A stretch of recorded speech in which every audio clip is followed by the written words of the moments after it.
योजक चिन्ह। बूढ़े भक्त और भगवान की अनोखी कहानी।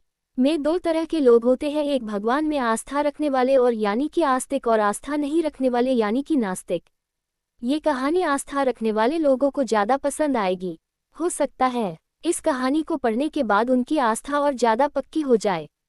एक आदमी जो जीवन भर राम नाम जपता रहा, अब वो बूढ़ा हो गया था। बूढ़ा ही नहीं हुआ था बल्कि इतना कमजोर हो चुका था कि अपनी जगह से बिना किसी सहारे के उठ भी नहीं पाता था।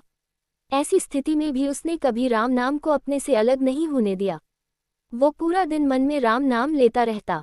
राम नाम की वजह से उसे अपनी तकलीफों को सहन करने की शक्ति मिलती। बूढ़े हो चुके इस आदमी को दो बेटे थे जो उसे नित्य कर्म करने में मदद करते। शुरू में वो बिना कहे ही खुद अपने बूढ़े बाप की सहायता कर दिया करते, फिर धीरे धीरे जब बाप खुद बुलाता तब आते, लेकिन जैसे जैसे वक्त बीतता गया तो वो 2-3 बार पुकारने के बाद भी मुश्किल से आते और कभी कभी रात को ना भी आते। अब हालत ऐसी हो चली थी कि अक्सर बूढ़ा बिस्तर गंदा कर दिया करता और जब तक उसके बेटों से सहायता ना मिलती ऐसे ही गंदे बिस्तर में पड़ा रहता। बुढ़ापा बढ़ता जा रहा था, उसकी नजरें कमजोर हो चुकी थी। इतनी बदहाली में भी उस आदमी ने राम नाम का साथ नहीं छोड़ा था। एक बार बूढ़े को नित्यक्रम करना था। उसने आवाज लगाए और अगले ही पल किसी ने उसका हाथ बड़ी कोमलता से पकड़ा और उसे नित्यक्रम करवा कर उसके बिस्तर पर लिटा दिया।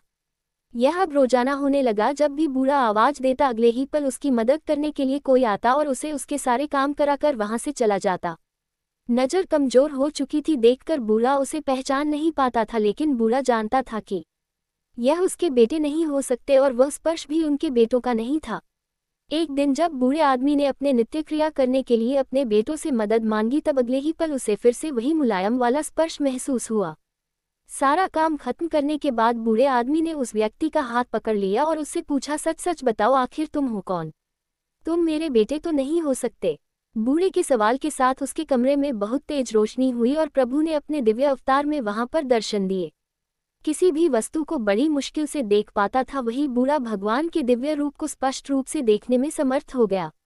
जिस भगवान का नाम वह पूरा जीवन लेता रहा, उसे अपने पास पाकर बूढ़ा उनके चरणों में गिर पड़ा और बोला, भगवान मैं धन्य हो गया जो आपने मुझे साक्षात दर्शन दिए।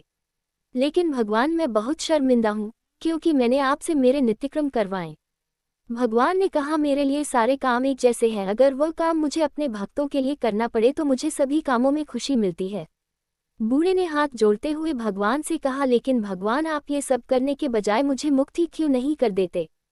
क्या आपके दर्शन मात्र से मेरी मुक्ति संभव नहीं है? ये सब प्रारब्ध की वजह से है।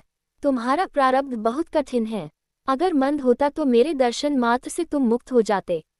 मैं चाहूँ तो तुम्हें अभी मुक्त कर सकता हूँ, लेकिन फिर अगले जन्म में तुम्हें प्रारब्ध को भोगने के लिए आना पड़ेगा, इसलिए मैं तुम्हें खुद तुम्हारा प्रारब्ध काटकर मुक्त करवाने के लिए सहायता कर रहा हूँ।